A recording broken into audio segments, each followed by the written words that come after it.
السلام علیکم. پاکستان کو بہت مبارک ہو, پاکستانیوں کو بہت مبارک ہو, پوری دنیا کے لوگوں کو مبارک ہو. اور اسپیشلی جو رات ایک معاہدہ سامنے آیا, وہ جنگ بندی کا معاہدہ تھا, سیز فائر کا معاہدہ تھا, جو ایران, اسرائیل اور امریکہ کے درمیان پچھلے کافی دنوں سے چل رہی تھی. اور اب یہ جنگ اس پیک پہ چلی گئی تھی کہ کسی وقت بھی لوگوں کی توقعات بہت خطرناک حد تک بڑھ گئی تھی کہ ایٹمی جنگ بھی ہو سکتی ہے اور اس کے نتیجے میں بہت ساری کیجولٹیز بھی ہو سکتی ہیں, انفراسٹرکچر کی تباہی بھی ہو سکتی ہے. تو پاکستان کی آرمی جو ایک پروفیشنل آرمی ہے اور ہماری بڑی کریڈیبلٹی ہے, ہم نے پوری دنیا میں امن کے لیے کام کیا اور پوری دنیا کے ساتھ ہمارا ایک اسٹرانگ لائزن ہے. انہوں نے اپنے پوری ایک ایفیشنسی کے ساتھ ان مذاکرات کے لیے دنیا کو قائل کیا, اور اس میں چائنا بھی شامل تھا, اس میں اور ادر دین ممالک بھی شامل تھے, خلیج کے ممالک بھی شامل تھے, اسپیشلی سعودی عربیہ کے ساتھ ہمارا وار پیکٹ بھی ہے تو وہ بھی شامل تھے. تو ہم نے دنیا کو ریئلائز کرایا کہ تباہی اور بربادی کے نتیجے میں کچھ نہیں ملے گا, آپ ٹیبل پہ بیٹھیں. اور پھر اچھا ہوا کہ ان ممالک نے اس بات کو مانا اور پاکستان اس کو ہوسٹ کرنے جا رہا ہے. اور آپ کو پتہ ہی ہے کہ پاکستان میں مذاکرات جو ہے وہ انشاءاللہ کچھ دنوں میں شروع ہوں گے, جس کے لیے آج وزیر اعظم صاحب نے اپروول بھی لی. اور اس میں ہمارے وزیر اعظم محمد شہباز شریف صاحب, اسحاق ڈار صاحب نائب وزیر اعظم آرمی چیف, اور ان کے ساتھ الائڈ فورسز جو ہیں, اور فیلڈ مارشل صاحب نے بذات خود اس کے لیے بہت رات دن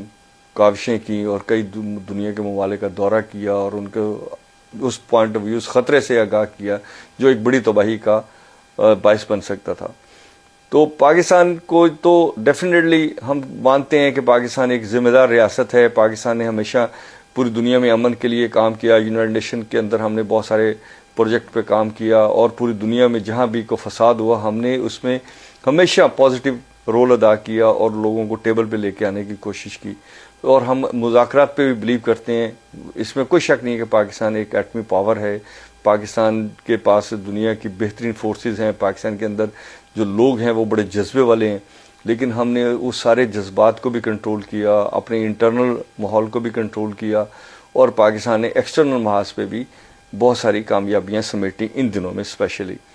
اب مسئلہ یہ ہے کہ ہمیں آگے بڑھنا چاہیے, یہ مذاکرات ہوں گے, اس کے نتیجے میں کچھ وینیوز کھلیں گے, ہمیں چاہیے کہ ہم اپنی بزنس کمیونٹی کو بھی الرٹ کریں کہ پاکستان کی جو الائڈ ایکسپینڈیچرز ہیں, جو پاکستان کے فورسز کے اور ٹریننگ کے اور اس کی جو ٹیکنالوجی کی ہے, وہ تو ہمیں بائی کرنی پڑے گی. جب ہم نے بائی کرنی ہے تو ہمیں پاکستان کی اکانومی پہ بہت توجہ دینی ہے. ہم پاورٹی, ہنگر سے باہر نکلیں گے تو ہم سروائیو کریں گے. اگر ہم دنیا سے قرض نہ لیں گے تو پھر ہم زیادہ بہتر سروائیول کر سکتے ہیں. اس میں کوئی شک نہیں ہے کہ دنیا چاہے ہمیں قرض بھی دیتی ہے تو وہ ہم اس کو واپس کرتے ہیں. جیسا کہ ابھی ایک انفارچونیٹ ہوا کہ اس حالات میں بھی ہمارے ایک نیبرنگ کنٹری نے وہ اپنے پیسے جو ان کے ہمارے پاس تھے وہ مانگ لیے. تو ایک چیلنج تھا ہمارے لیے, لیکن الحمدللہ ہماری جو تمام اقتدار میں لوگ ہیں اور جو اقتدار سے باہر ہیں, جو ہمارے تھنک ٹینکس ہیں, ان سب کا یہ موقف تھا کہ ہم انشاءاللہ اس کو آرام سے اتار دیں گے. اور پبلک نے بھی سیکریفائزز کیے.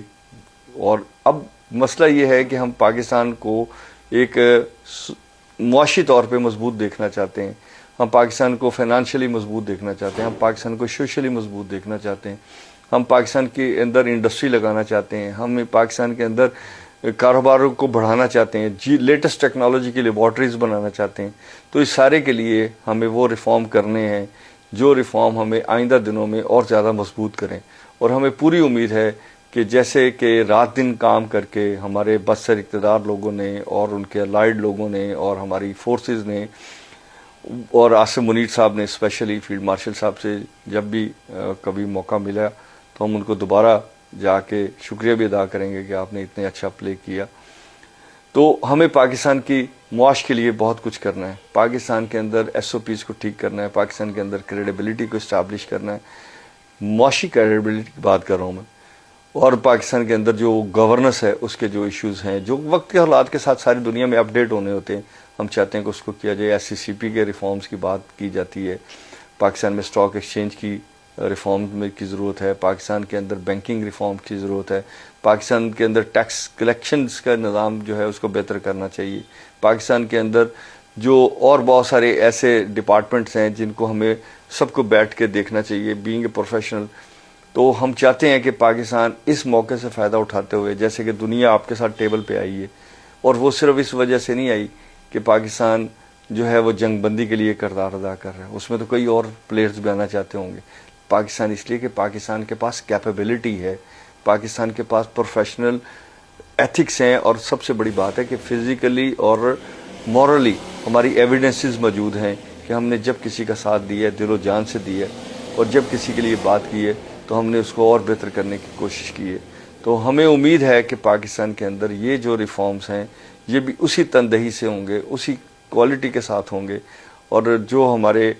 لوگ ہیں وہ بھی اس ساری چیز میں خوش ہوں گے. اور ہماری سب سے بڑی کامیابی یہ ہے کہ ہم نے اپنے اندر اس فساد کو نہیں ہونے دیا جس کی لوگ توقع رکھتے تھے. تو اسلام پاکستان اور پاکستان کی فورسز اور سب لائٹس کو اور دنیا بھر کو خوش آمدید کہ انسانی جانوں کا ضیاع کو روکنے کے لیے پاکستان نے بہت اچھا کام کیا. اللہ حافظ.